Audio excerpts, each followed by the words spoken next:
right, good morning traders. Today is April 16th, 2024. Thank you for being here. My SPY pivot this morning, 509.75. Above it, I'm a bull. Below it, I'm a bear. All of the Fab 5 are in downtrends. All made lower lows, closing below the bearish trap and the 17 EMA.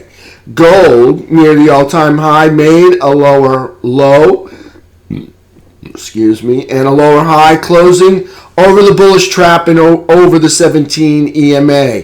Silver, near a 3-year high, made an inside day, also closing over the bullish trap over the 17 EMA. USO, still in an uptrend, made a lower low and a lower high, closing over the bullish trap over the 17 EMA. UNG, which recently started a new downtrend, made a new all-time low, making a lower low and a lower high, closing under the bearish trap under the 17 EMA. US dollar index still in an uptrend, closing the day around the 106.20 area. All right, let's go take a look at some charts. All right, first chart we'll look at SPY on the daily. All right, so this huge red candle right there. Price action for yesterday. Lower high, lower low, closing below the bearish trap under the 17 EMA. So there's SPY for yesterday. Where is the pivot? All right, so I got my pivot right here underneath this valley, and this valley. So it's 109.75 right there, which kind of coincides with the last lows anchored VWAP right there. Okay, so 109.75. So there's SPY in a downtrend because it made a lower low. All right, let's go take a look at QQQ. We'll head back to the daily charts. And I feel like SPY probably wants to come down to 500. We'll see what happens. All right, so here's QQQ. Yesterday's price action. Let's see what that is. High 442.24. High 442.15. Lower high, lower low. Closing below the bearish trap under the 17 EMA. So big spike down. Took out these lows. It wasn't an uptrend until yesterday, and now we took out these lows, so it's now in a downtrend. On the bigger picture, it's still in a big bull flag. All right, it just happens to be in a daily downtrend within that big bull flag right now. So there's QQQ. All right, so let's take a look at IWM. All right, here's IWM yesterday. Lower high, lower low, closing below the bearish trap under the 17 EMA. Took out this low. That puts it in a downtrend, so IWM also in a downtrend. All of the Fab 5 in downtrends. Okay, Diamond Dow. Diamond Dow got a higher high and a lower low, so an outside day. Closing right on top of diagonal support there. You see we're getting the bounce. All right, so there's Diamond Dow closing below the bearish trap underneath the 17 EMA. Right there, so Diamond Dow also in a downtrend. FNGU. FNGU took out this low. Right there. FNGU put in a lower high, lower low, closing under the bearish trap under the 17 EMA. FNGU in a downtrend. Let's take a look at our technicals. All right, so you can see price action yesterday. Okay, we left off on Friday. We were up in the seller's chop zone. All right. Well, bears threw us out of the seller's chop zone, threw us right off the threshold of the front porch, right over the sell zone, right into the oversold zone, and we just meandered there all day long yesterday. T21.22. All right. So big time selling. T21.23. Red from the beginning of the day to the end of the day. T21.23 3 bar. We doesn't look like we were able to hold. We were consolidating. I wanted it to consolidate on top of the prior all-time highs, and they did consolidate up there. They just couldn't hold it. All right, so they got tossed out. So probably back to some minor support, and then we make another run at the all-time high. So there's T2123. FNGU, yesterday's price action would be from here over to here to the shaded section. So we started out. We had a couple of green candles right there, right there, just the first two, and we couldn't maintain over the flat 200 SMA, and you can see the bears threw us out of there and pushed us all the way back down here. So we closed underneath the flat 200 SMA on the 15-minute chart. So not a great sign there. Good news is we've come into an area of support. All right, so you can see we're coming into, this would be some major support right through here. See these valleys? All this consolidation, we're in some major support right through there. In the pre-market, you can see we came down in there. So we're into a area of major support for FNGU, Diamond Dow. Now,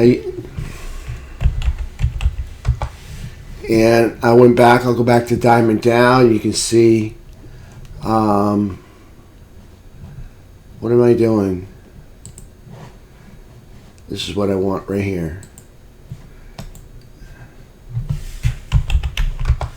You can see Diamond Dow also hitting some diagonal major support right there.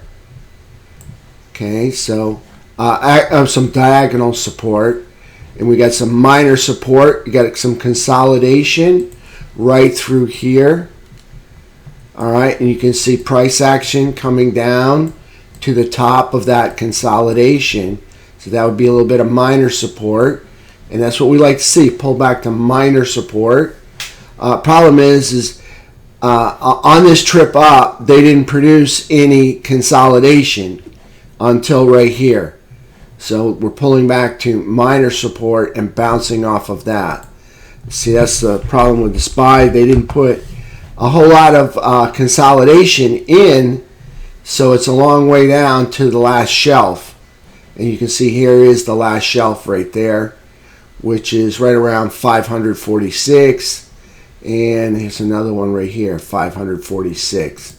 So I think there's a good chance we come down to 500. We'll see what happens, but there's SPY. All right, let's take a look at some crude oil and some UNG. So here's USO, it's petroleum crude oil, yesterday's price action. Let me just move this out of the way because I don't like it.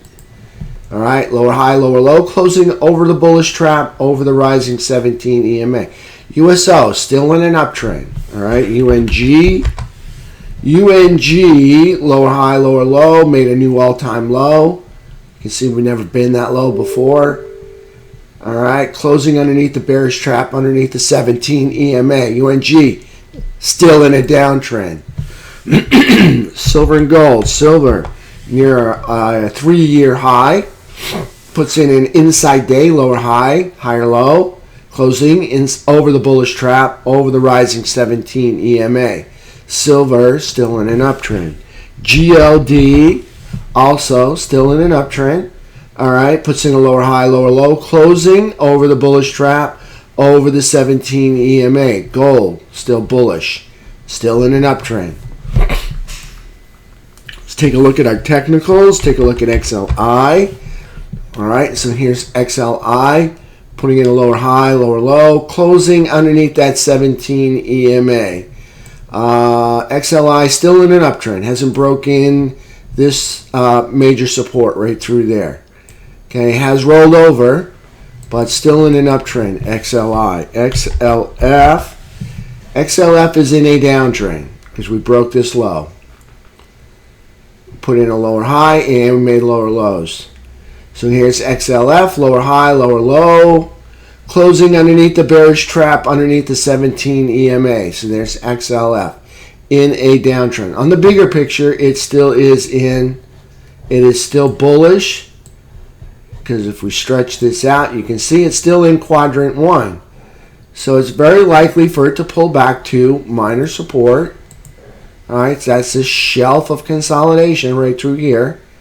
Pull back to the top of that shelf. Right about there. It's got a little bit more lower to go. And find some support and then bounce back up and retest these highs. So there's XLF. All right, IYT also in a downtrend, breaking this low right there. Got an outside day with a higher high and a lower low, closing below the bearish trap under the 17 EMA. Transports in a downtrend as well. XLF in a downtrend as well. Okay, so we'll go look if you see SMH next. All right, so here's transports in a downtrend. Industrials still bullish. All right, still in an uptrend. Industrials, XLI. All right, let's take a look at SMH, and then we'll see XLK. All right, here's SMH, and SMH puts in a lower high and puts in a lower low. So SMH in a downtrend, but in the bigger picture, we're still bullish because you can see here, we're still in the upper third. We're still in the upper quadrant. All right, so this is producing a bull flag. All right, it's in a daily downtrend, but you can have one of those inside of a bullish bull flag. So here's SMH in a daily downtrend. It's got a higher high and a lower low, closing below the bearish trap over the flat 17 EMA. So there's SMH right there in a downtrend. XLK, so technology sector, put in a lower low. Okay, you can see we put in a lower high and now a lower low. So XLK in a downtrend, but still bullish because we're in this upper quadrant, still in quadrant 4, just making a big bull flag through here. So this is normal, XLK. All right, it's in a daily downtrend, so it's pulling back inside that big bull flag. So where would be a bad area for XLK to break? Below this candle right here. That would kind of signal a break of major support right there. You got this consolidation of this block of candles right through here, getting below the body of this green candle right there. So somewhere below 198.42 would not be good for XLK. Okay, that would be a break of major support right there. So there's XLK. All right, let's go take a look at the dollar and some of the other stuff that's going to happen today. So here's the dollar. All right, this is the last candle right here. So we closed around 106.20 area right up there. Still in an uptrend. U.S. dollar index making a higher low and a higher high, challenging the prior consolidation high up here. You can see where we are. If you come over here, you can see where that wick is right there. This is the prior consolidation high. Now I would think they would climb up this breakdown candle high right up there and challenge that. So we'll see how close they get. Today's looking red at the beginning of the day. Not sure if they're going to get there today. Might not be till a couple of weeks. So this U.S. dollar index right there. All right, so let's take a look at our earnings calendar. Earnings calendar for Tuesday. All right, so UNH reporting this morning. J&J this morning. Bank of America this morning. Morgan Stanley this morning. PNC Financial this morning. Bank of New York also this morning. JB Hutt later on. And some more familiar names, but nothing notable there. All right, so the big one is UNH. That's going to help out the Dow right there. I think they're in the Dow. Pretty sure they're in the Dow. Not positive, but I think they're in the Dow. So there's UNH. All right, almost see 410 billion. So they'll have a big impact. J&J 355 billion, and of course Bank of America 283 billion right there. They're reporting today. for tomorrow. All right, ASML, 375 billion. They're going to report tomorrow morning. Abbott Labs, about 188 billion, and Prologis, 107 billion, right there. All right, those are going to be the big market movers. Then there's some familiar names: Discover, Travelers, Kinder Morgan. Okay. Other than that, these are the big notables up here. These are the ones that have the possibility of moving the market. Okay, so on Thursday, what do we got there? Taiwan Semiconductors, almost three-quarters of a trillion. Netflix going to report quarter of a trillion. Intuitive Surgical, 135 billion. Okay, here's the big ones. They're all reporting on Thursday night. And for Friday, let's take a look at Friday. Procter & Gamble, 365 billion. American Express, 158 billion. And some more familiar names right through there. Okay, so we'll see what happens coming in here. The big ones are the big boys, the big tech, the Microsoft, the Google. Those are the ones we're really interested in because they can drag the market right back up. So that's the ones we're waiting for those to come in. The NVIDIAs, AMD, Microsoft, those are the ones we're looking forward to. All right, so there's the earnings calendar on the economic calendar. All right, so today, housing starts and permits 8:30. Got a Fed speaker at 9. Industrial production 9:15. Got some Fed speakers this afternoon, and we got the main Fed speaker, Mr. Powell's going to speak at 1:15. All right, so we'll see if that makes any impact on the markets. All right, and then tomorrow, Atlanta Fed business inflation expectations at 10. Petroleum report, as always, 10:30 on Wednesday. Beige Book at 2 p.m. Treasury International Capital at 4. All right. On Thursday, jobless claims, Philly Fed manufacturing index at 8:30. Jobless claims also 8:30. Existing home sales at 10. A natural gas report, just like every Thursday, at 10:30. And that's it for that day. And we got Mr. Goolsby's going to speak on Friday. Other than that, that's it for the rest of the week. The main event is probably going to say it's going to be Mr. Powell or the Beige Book at 2. All right, it's a toss-up. I mean, being since Mr. Powell already spoke earlier. Okay, so we'll see what happens. All right, so he's going to speak at 1:15. I don't know how much he's going to speak, how long it's going to be, and what he's going to speak about. It's probably going to be the economy, but that's it. Max Payne for today. Let's see where it's at.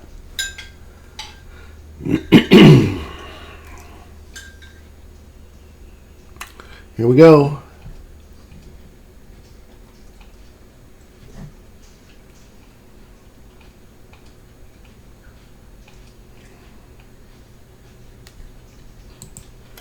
I guess we're not going to do Max Payne.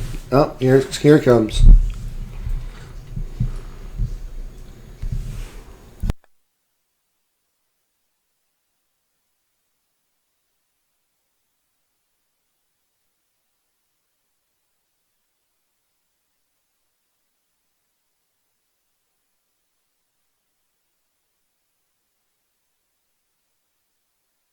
All right, Max Payne for today, 508. All right, we're well below that already. And we have a put to call ratio, not even one put for every call at this time.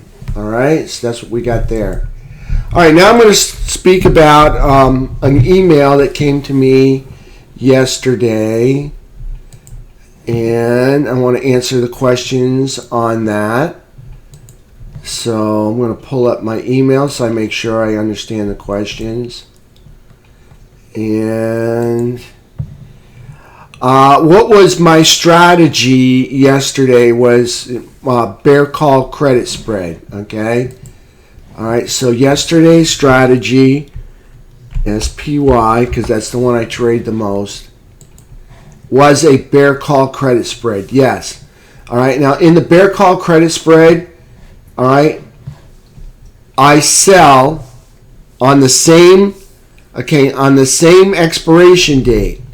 All right. I will sell one strike and go long on another strike.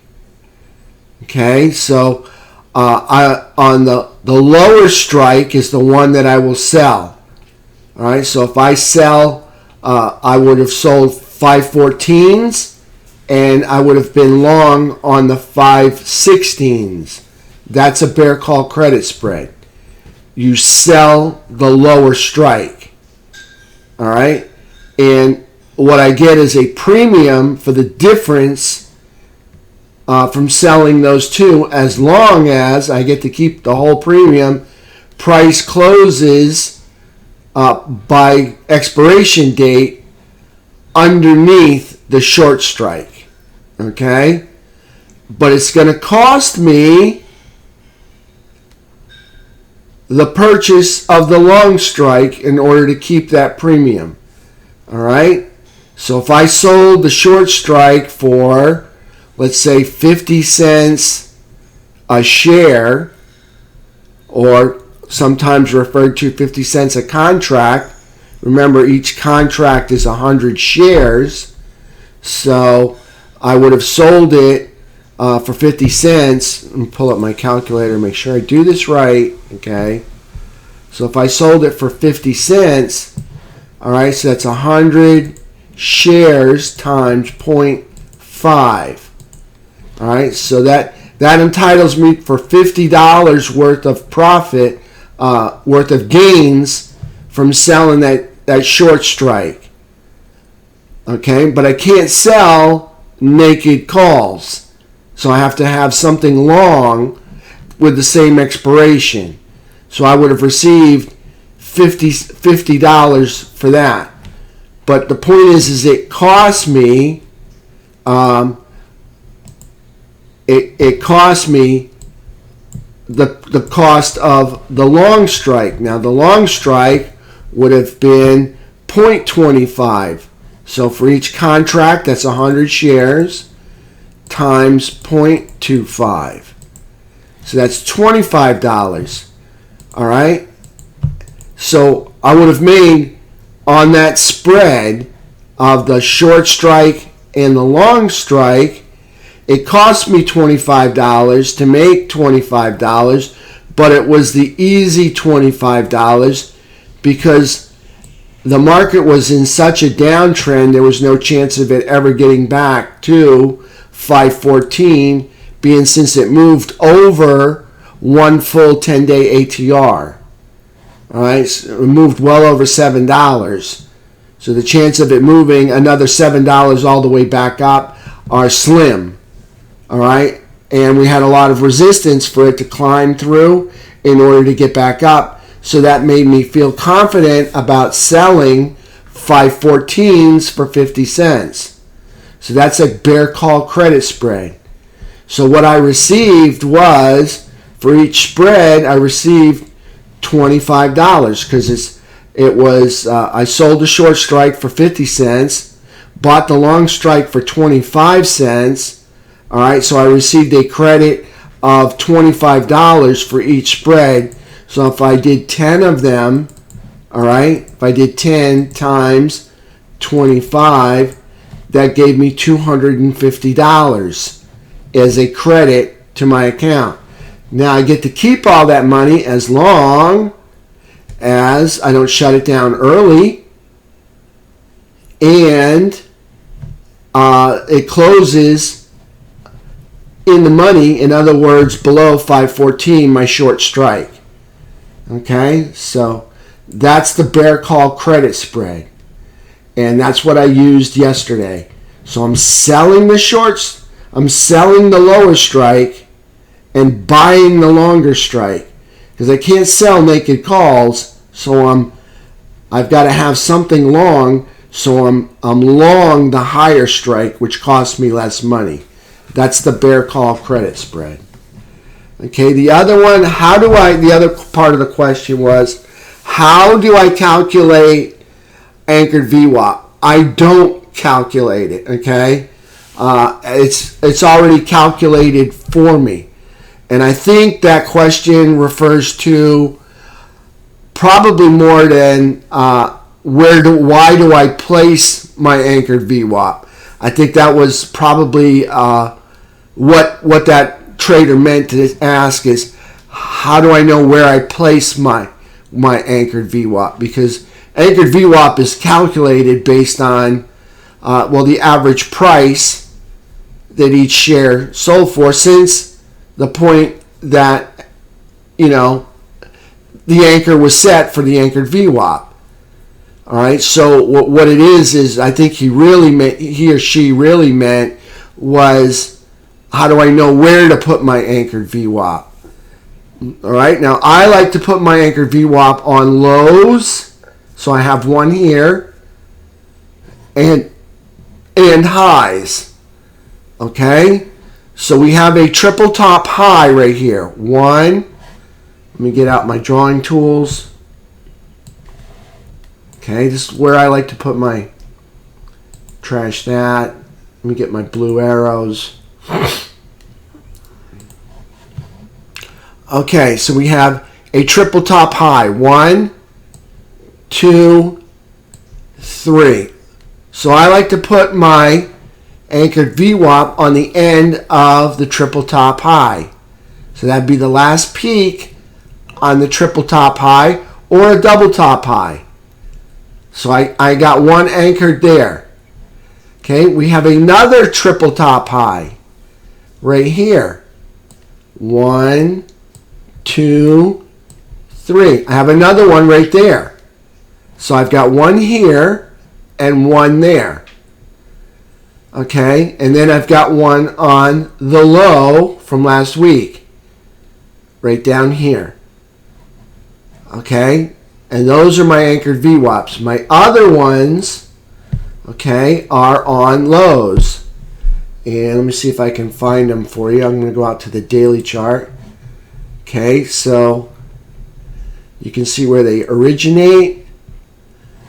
Here is the prior high. This is the prior all-time high over here. So I have one anchored to that. Here's another secondary all-time high right there. I have one anchored to that. So here's our consolidation. This is the consolidation low. See the consolidation, we moved up and then we consolidated back to the prior all-time high anchored VWAP.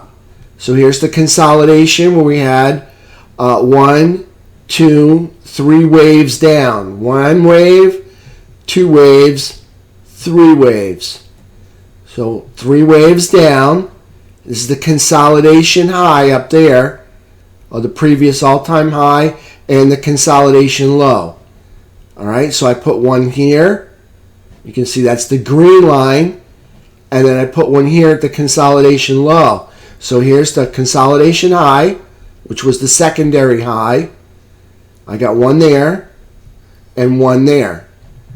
All right, then I'm going to zoom in. Okay, and then we've got a triple bottom right through here. Okay, I'm going to trash that. So we have a triple bottom. So you have 1, 2, 3. So I have one anchored off of the triple bottom right there. And you can see that's the one that we're coming into right now. See that? That's right there. That's about 546 right there. Okay, and then I have one off of this consolidation high, and that's right there. So where are they? I'll go ahead and take this off and string up some dates. All right, so I have one on the December 2023 high. That's December 1st.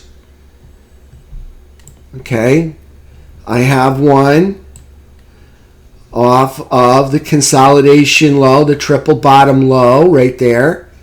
That would be 1-4 low, 1-4 of 2024. So that would be January 4th, 2024. Okay, so there's one there. All right, the other one off this low. This is the consolidation low.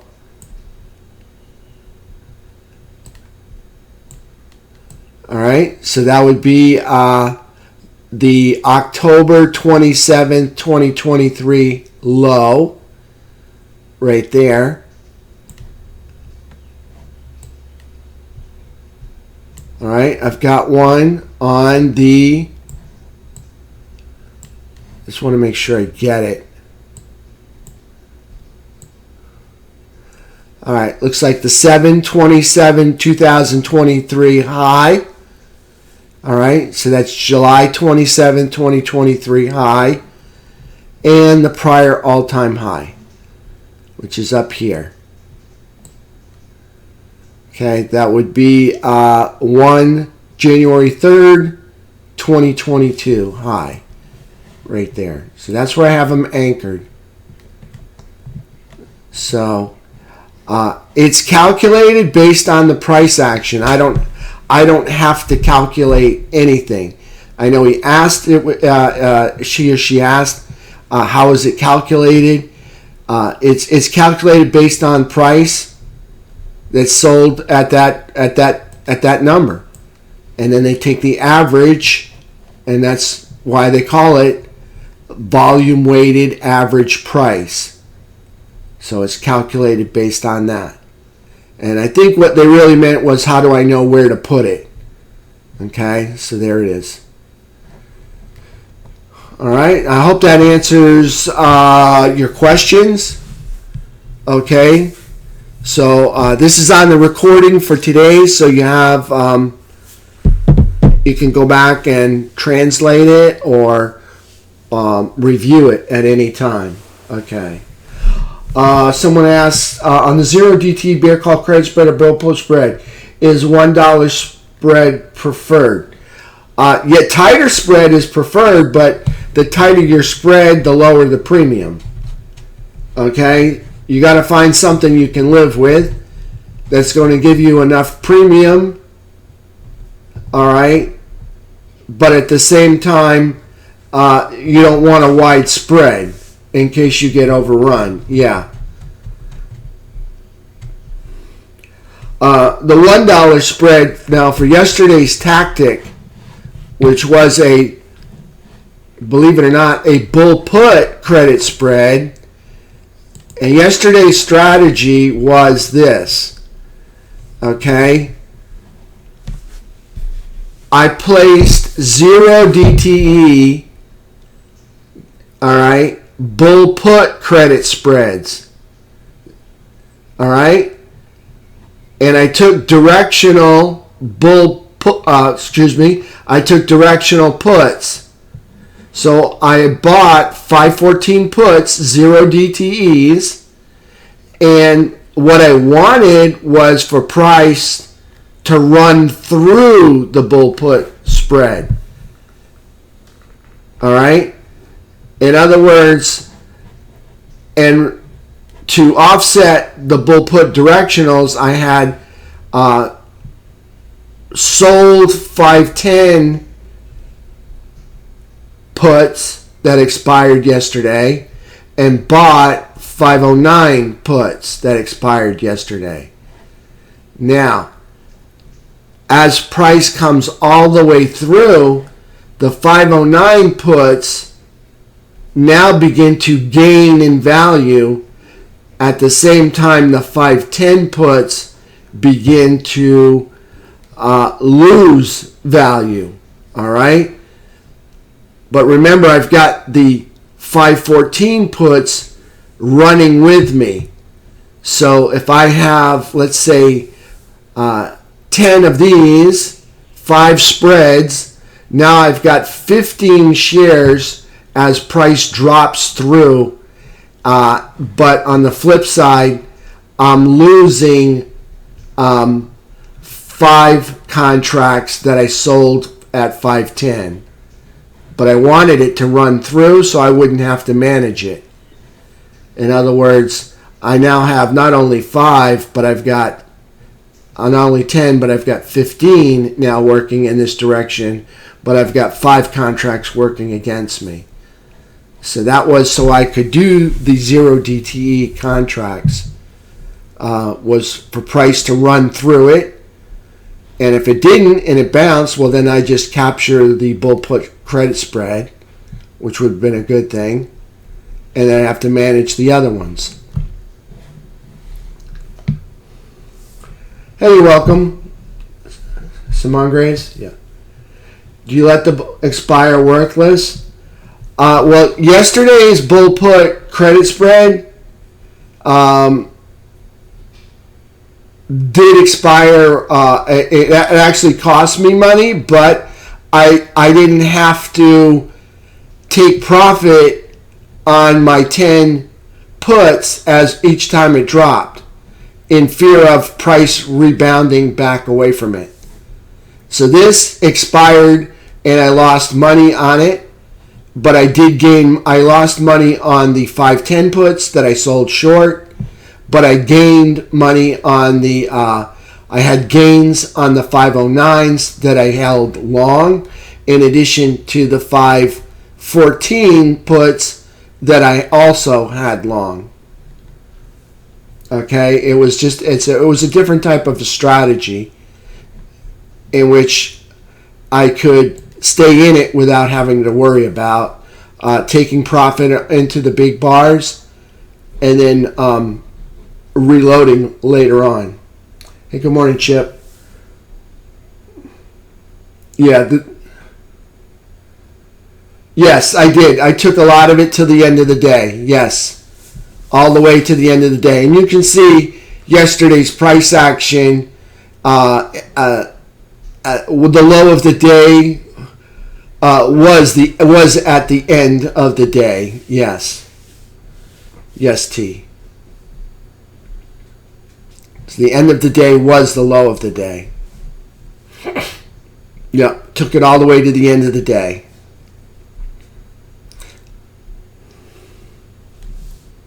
Now, on the way down, I'm thinking about it in retrospect. Okay, I probably could have put stops in so that my 510 puts that I had short, okay, wouldn't have gone to 0. In other words, I would have taken a small loss along the way.